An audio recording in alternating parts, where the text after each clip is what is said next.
Everybody doing all right? Good, good. I'm just going to make myself some room over here. You guys will be, I just wander around and I trip on things and whoop, there goes Mask Jesus. So we're at the end, right, of an 8-week series on James, the brother of Jesus. And so it's been, it's been a tough road. I mean, James again is not he's not letting us off easy, right? He brings some heavy messages, and then he sneaks in a little bit of grace. It seems like each section we've covered, you know, and so we're gonna pick up today in verse 7, James chapter 5, verse 7, and it starts like this. It says, "Be patient, then, brothers and sisters, until the Lord's coming. See how the farmer waits for the land to yield its valuable crop, patiently waiting for the autumn and spring rains. You too be patient and stand firm, because the Lord's coming is near." And so I found it interesting. He kind of closes the letter to the church, right? Because he's one of the leaders of the Jerusalem church. So he's closing his letter very similarly to the way that he opened it, right? And so in James, if you go back to James 1, verse 2, remember this, it said, "Consider it pure joy, my brothers and sisters, whenever you face trials of many kinds, because you know that the testing of your faith produces perseverance." Remember this? "Let perseverance finish its work, so that you may be mature and complete, not lacking anything." And so it's safe to say, I think, that the main message that James is trying to get across, right, if he's bookending this letter, it's about encountering pain. It's about encountering trial, right? And so we can look at everything James says kind of with the lens of we're going through some things. We're struggling with some things. We're experiencing some pain. We're experiencing some frustration. And so he kind of bookends it. And it's like, what was it? Something my grandpa used to say, and I don't know if you've heard this. I thought it was maybe in the Bible, but I didn't find it. It says, "This too shall pass," right? This too shall pass. And it's like, usually when someone says that, you don't want to hear it. It's like almost never. But the reality is that all things pass, right? I mean, whether it's good or the bad. And so it's like, it's wise. And it's a way that we ought to look at the things, because it lets us look at the good things, right? If the good things too shall pass, it's like, embrace it, right? It's enjoy it, remember it, focus on it, right? And then if it's, the bad things, like, if that too shall pass, it's like, that's what we're talking about today. So, and Solomon, one of the wisest men to ever live, he wrote this in Ecclesiastes chapter 3, kind of about this topic. He says, "There is a time for everything. A season for every activity under the heavens, a time to be born and a time to die, a time to plant and a time to uproot, a time to kill and a time to heal, a time to tear down and a time to build, a time to weep and a time to laugh, a time to mourn and a time to dance. And so none of it's staying around forever. And so mourning has its time, healing has its time and its place. And so whatever season you're in, it's understand that this too has a time, and it has a time to end." And so the first thing that he tells us in this last section, right, is be patient. And I just wanted to close the book right then. It's like, I don't like that one, right? Be patient? I don't want to be patient. But he says, but it's like, so what does it mean to be patient? He says it's kind of like the farmer. He says, look at the farmer, right? The farmer puts his seed in the ground, and then he just has to wait. But what does the farmer know? The farmer knows that all the work, right, all the effort is happening under the soil. Right, he's got to water it and do his thing, but all the work, all the waiting, it's like you water and you water and you water, and it's like nothing's happening that you can see, right? But the reality is, if you, after a couple weeks, you didn't see anything, but you dug up where that root was and you pulled the dirt away, you'd start to see how it was beginning to grow underneath. But the thing is, you have to put it back in the dirt. You got to put it back under cover. And Carl Jung, he said that something similar. He said, no tree can grow to heaven unless its roots reach down to hell. No tree can go to heaven unless its roots reach down to hell. It's like, well, what does that mean? It's like the growth that we need happens in the darkness. It happens in the pain. Our growth happens when we're buried in it. But unless we get through the pain, we can't grow to that which we wanted to be. And that growth that happens in the pain, in the darkness, is the growth that allows us to reach the sky, that allows us to do the things that we're called to, that allows us and creates in us, because God is working in those moments. And we can all look back on painful moments of our lives and go, that was awful, but I'm a different person because of it. And hopefully a better person, right? Hopefully more God-like in those, when you're coming out of those moments. But the work is happening in the soil. And so be patient is like, well, it's interesting that if you're when you go to the ER, right? Which if you have teenage or kids, I don't know, I felt like I lived there lately. The ER, you're a patient, right? You are a patient. And so you go in and you tell them, well, what's happening, what's going on, and then you have to sit there and try to listen to a TV that you can't hear because you're corded to it, through that big microphone thing that controls everything, but I don't know how to use it. I'm afraid I'm actually going to call emergency, right? So you just kind of sit there patiently. Why? Because all the work's happening, right? So you're sitting there. You've given it up, right? You've handed over whatever it is you're dealing with. You go, here it is. And then they close the door, and you sit there. But you sit there because you know that there's work going on, right? You don't, and if you sit not, right? But you believe, at least at first, that there's work happening that you can't see.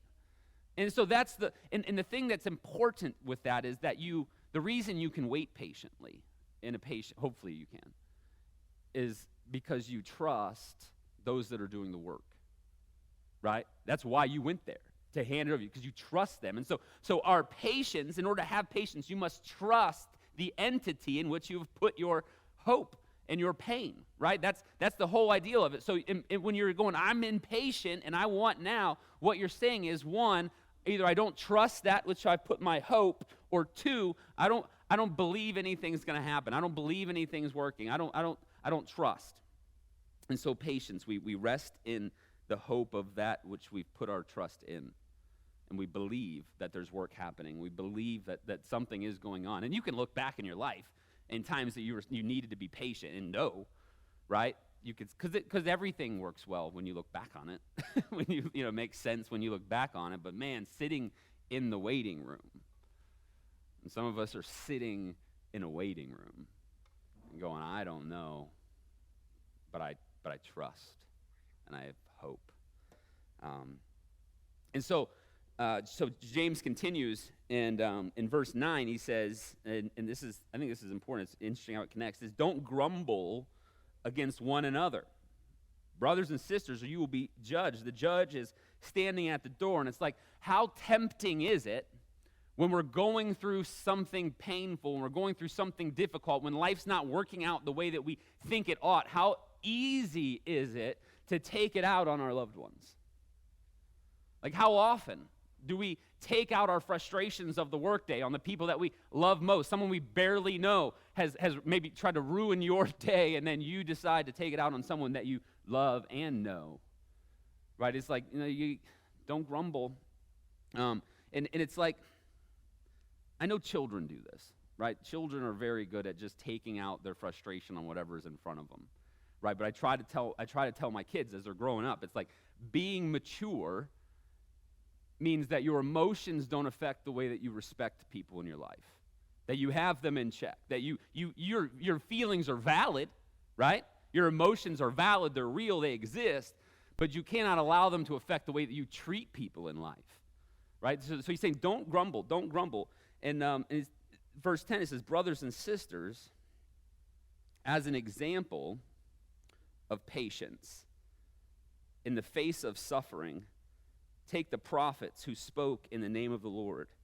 As you know, we count as blessed those who have persevered. And so he's like, if you're still not being patient, right? If you're going through the hope and the trust and the waiting, and you're like, I don't know about this. I don't like this. I'm frustrated. I'm impatient still.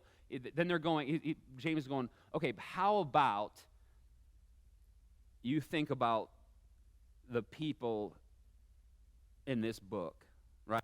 He's talking to the Old Testament. He's going, look at the prophets. Look at what they've suffered.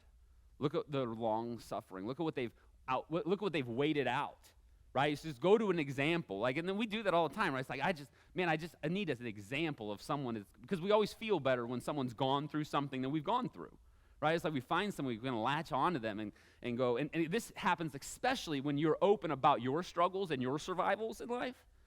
Like when you talk about those things, because then people go, oh, that person knows.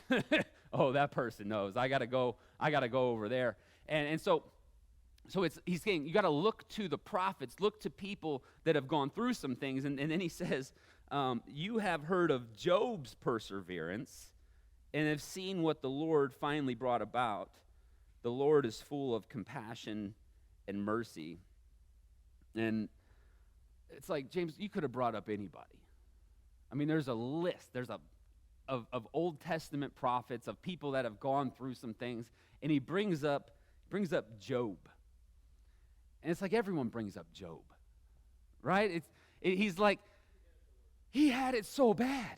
He had it so bad. Like so bad to the point where his wife tells him to give up. Did you know that? It says in Job 2, verse 9. His wife said to him, you are still maintaining your integrity? Curse God and die. He replied, you are talking like a foolish woman.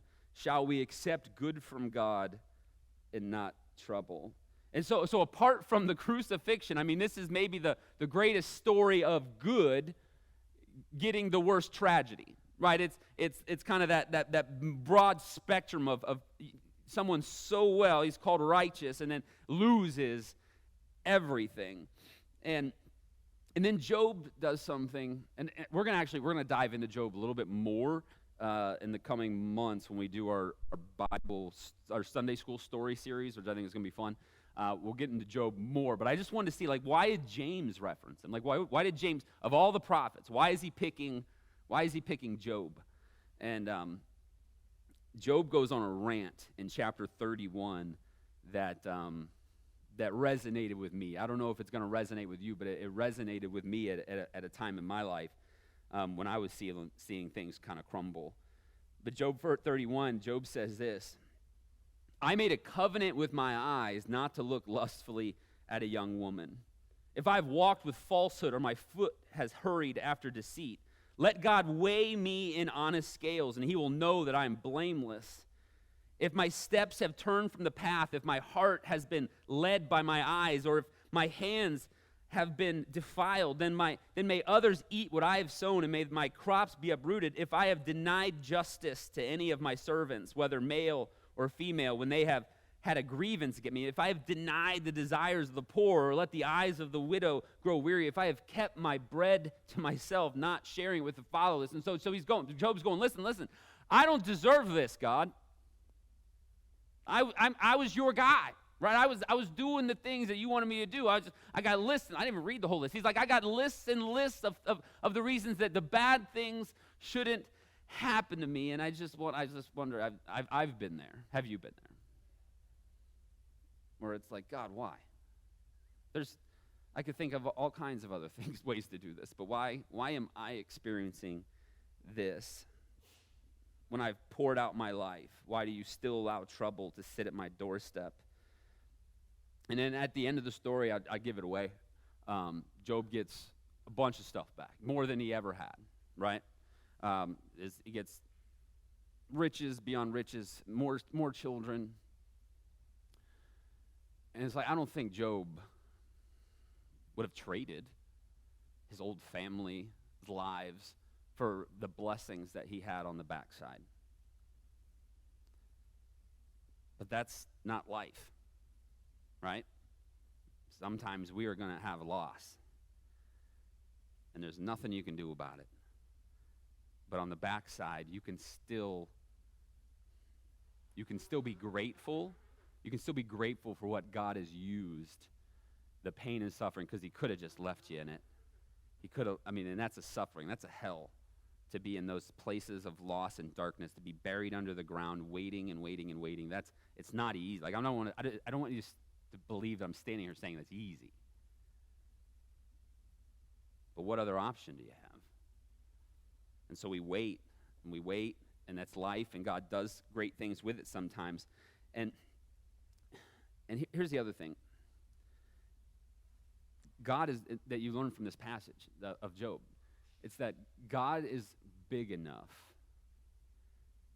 God is big enough to handle your anger. He's big enough to handle your frustrations. Now, when you read the rest of Job, God doesn't just stay quiet. He speaks back to Job, all right? We're not going to get into it, but so he can take it, but understand that you're not always going to hear back what you want to hear, right? God starts to go, were you here when I formed the foundations of the earth? And Job just, well, maybe not, Maybe I won't go there, So it's the things come, but the patience happens, and we can cast our anxieties and that's what the Bible says, right? This is what David says in Psalm 55:22. He says, "Cast your cares on the Lord, and he will sustain you. He will never let the righteous be shaken." And Peter says it this way in 5:7. He says, "Cast all your anxiety on him because he cares for you." So God's going, yeah. And Job going, I know this actually, right? And Job's the oldest book in the Bible, right? It actually kind of supposed to have been written somewhere before Abraham. So it's like the oldest thing that we have as far as some of these stories. And it's like Job knows the strength of his God, right? He knows that if he's for him, who can be against me? And even in the darkest moments, he has some rough times. He says some interesting things. But at the end, I'm here, and God's big enough to handle that anger. You don't have to keep it inside, right? And it's probably why he talked about not grumbling against others. Like, I'm big enough for it. And then he says this in verse 12, James 5, verse 12. He says, "Above all, my brothers and sisters, do not swear, not by heaven or by earth or by anything else. All you need to say is a simple yes or no. Otherwise, you will be condemned." And so by saying, I love when he says above all, right? So because you got to look for some of these words when you're reading through Scripture. So he says above all, which is like, okay, we're down here learning something from James, and he says above all. And so it's like you got to take this information, you got to kind of put it above the rest. But it's interesting, right? That he's like, why this? Why have all the things that he's talking about? Why above all swear on anything? James is actually echoing something that Jesus had said in the Sermon on the Mount in Matthew chapter 5, verse 33. This might be familiar. He says, "Again, you have heard that it was said to the people long ago, 'Do not break your oath, but fulfill to the Lord the vows you have made.' But I tell you, do not swear an oath at all, either by heaven, for it is God's throne, or by earth, for it is his footstool, or by Jerusalem, for it is the city of the great king. And do not swear by your head, for you cannot even make one hair white or black." They couldn't then. We can do it now. All you need to say is simple yes or no. Anything beyond that comes from the evil one. And I had a friend that lived like 3 houses down growing up, and he had 7 brothers and sisters. All right, so this was and they were like not spread out that far, like 2 sets of twins. You know what I mean, like a group, And so anytime we would go over, or you would say something, there was this theme that would kind of come out of any kind of conversation you have. They go, say swear. You ever have? Oh, swear it. And it was like, what is that? It's just not something that was in my culture or whatever it is. You know what I mean? It's like, well, what is that? I was like, well, okay, so I imagine that with that many siblings, there's a lot of nonsense being said, right, to each other. And there's probably a lot of lying and trick playing and deceiving. And so there's a culture that can happen with us that we start to have to swear. Well, I triple swear, double whammy. You know what I mean? Like you have to start doing all these extra things. And so I think there's part of this is going, I want you to live your life in such a way that when you say you're going to do something, people just accept it. That when you say you're not going to do something, that people go, no, it's just what he does. It's what she does. She says something and she does it. She's going to be somewhere, she's there. He's going to do something, he does it. And it's like, so those are the type of people. Like when we talk about reaching the world, a lot of that is going to happen through our character. A lot of that is going to happen by Christ transforming himself through us and shining out on them. And so Jesus is going, listen, you want to be like me? I'm just saying, you can trust me when I say something. And it's a good thing to be, right? You like those people, don't you? Right? You want those people in your life. You know what? Like you get so frustrated with people that are just, well, they said they're going to do it, but I'm almost promising you they won't, right? You know what I mean? Those folks, it's like, that's frustrating. That's difficult. So as Christians, as a community, we're supposed to be out here attracting the world by being like Christ. In verse 13, James moves on. He says, is anyone among you in trouble? Let them pray. Is anyone happy? Let them sing songs of praise. Is anyone among you sick? Let them call the elders of the church to pray over them and anoint them with oil in the name of the Lord. And the prayer offered in faith will make the sick person well. The Lord will raise them up. If they have sinned, they will be forgiven. This one I struggled with this when I was preparing, because a cursory reading can come almost kind of condemning on us. Because listen, I've been doing ministry for since I was 16, some sort of ministry, and I've prayed over people, and test results have come back better after praying. I've seen that. But I've never seen something that I would say call miraculous, like with my own eyes. I have friends that have told me stories, right? But I've never seen it with my own eyes. And you can't assume that everyone's getting healed. They have to die sometime, right? Like they're not here still, right? So they ultimately they weren't healed, right? So it's like, so I'm like, God, what are you doing with this? Like, do I not have enough faith? Right? Because that's where I landed for a long time. It's like, man, you don't have faith. But I think it's like, well, what can I bring out of this? Like what? And I think the thing that's clear is that the community of the church, us, we, right? When you're hurt, you should come together, right? When you are in need, you should come together. Like that's always there, right? This idea of community and coming together. And so it's like, yeah, maybe things aren't going to turn out. Maybe that prayer is not answered in the way that you wanted it to be, but I want you to know that when you come together and you're maybe laying hands on someone, praying over them, you're also saying, I'm with you. Whatever you're going through, we're here. And we love you. And we'll do what we can, right? So it's this idea of drawing in community. And in verse 16, he takes it a bit further. He says, therefore, confess your sins to each other and pray for each other so that you may be healed. So I don't think this is so much like, okay, we're going to process everyone up here, give them a microphone, right? And you just tell us, the worst thing you did this week, right? We're not, that's not what we're talking about, right? And almost no one signs up for that. And so it's a ministry that doesn't go well. And so you have, but this is the idea is again, it's community. And so he's like, yeah, I want you to come together when you're sick and when you're hurting. I want you to also come together when you're rejoicing and you're celebrating. And I want you to be a place where people can bring their sins and go, I'm not doing well. And it does, I'm not talking, again, before the whole body, and this is why we start to form, we like small groups, and what you see in, when we're getting together and doing these little gatherings, and whether they're the food pantry or wherever it is, when small groups of Christians get together, there's a community that just starts to form. We start talking about our lives, and we start talking about things that are difficult. And then, I'm going through something right now, and I text, a few people from here that I consider, would pray for me and are close, and I say, hey, I got something going on.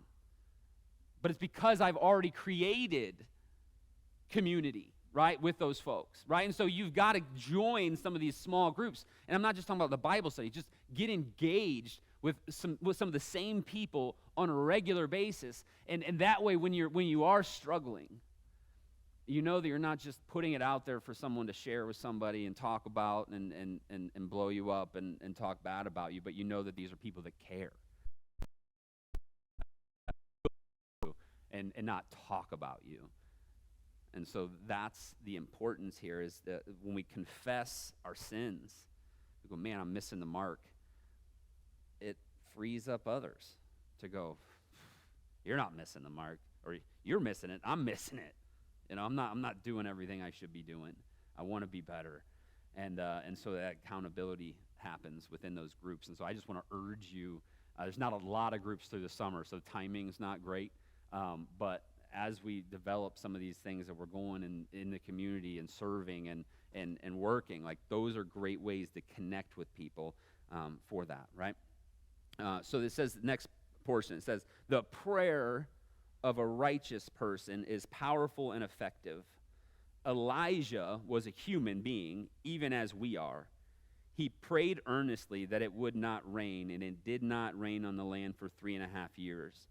Again he prayed, and the heavens gave rain, and the earth produced its crops. And I love Elijah. We're definitely going to have to hit Elijah, right? So I love Elijah, and he's got this idea, and he prays for rain, and it stops. And listen, bold prayers they're tricky because you do put yourself out there, right? I remember one time when we had this church in Lorraine, and we had bought some property, and we were moving to this building, but we didn't have the permits yet, right? We couldn't occupy it, but we also got kicked out of our old building, couldn't occupy it. It didn't exist anymore. It's hard. So you went in, and so we bought a tent. We got a tent from some people that we had, and we said, it'd be real nice if it didn't rain all summer, They're like, you want to pray about it? I was like, I don't know. What if he says no, And so we did. We said, we got specific. And I always encourage people to be specific, because then you really know. Sometimes you say unspecific prayers so you don't have to accept a no, all right? And so we said, God, if you could just keep it from raining on Sundays before noon, until we get into this building, we would love that, God. And so we just want to pray for that. And we know Elijah did a way more bigger version of this, so we figure we're just asking small things. And as far as I know, I ended up leaving in the middle of the project. But all the way, months and months, a couple months, it hadn't rained. It rained after 12, but it hadn't rained before. And it's like, is that a coincidence? It's like, I don't know, but I know that coincidences tend to happen more when I pray for them, right? It's something like that. And so the prayers, it's a faith thing, it's a trust thing, and he does answer prayers. And so in verse 19 it says this, my brothers and sisters, if one of you should wander from the truth, and someone should bring that person back, remember this, whoever turns a sinner from the error of their way will save them from death and cover over a multitude of sins. And I think I've lost count of the people in my life that have pulled me from the edge.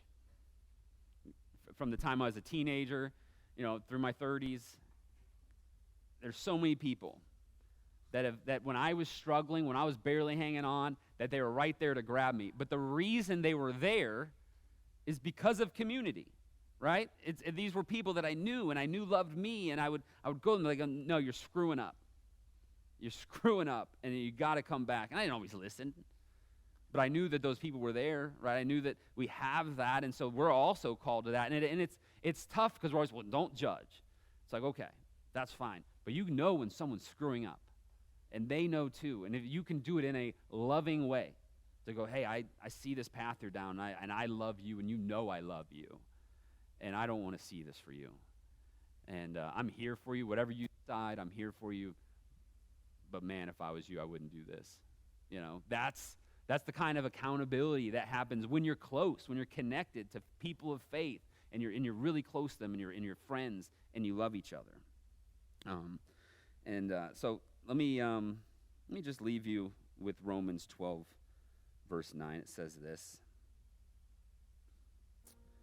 love must be sincere. Hate what is evil. Cling to what is good. Be devoted to one another in love. Honor one another above yourselves. Never be lacking in zeal, but keep your spiritual fervor serving the Lord. Be joyful in hope, patient in affliction, and faithful in prayer. Share with the Lord's people who are in need. Practice hospitality. Bless those who persecute you. Bless and do not curse. Rejoice with those who rejoice. Mourn with those who mourn. Live in harmony with one another. Do not be proud, but be willing to associate with people of low position. Do not be conceited. It's about community. We need each other. We need people to lift us up. We need people to let us in their homes. We need people to meet some needs that we're not able to meet ourselves at times. And that's why we have each other. And if we are that, as I said this over and over, if we are that group of people, if we're that community of believers, you're going to have to build bigger buildings because it attracts people.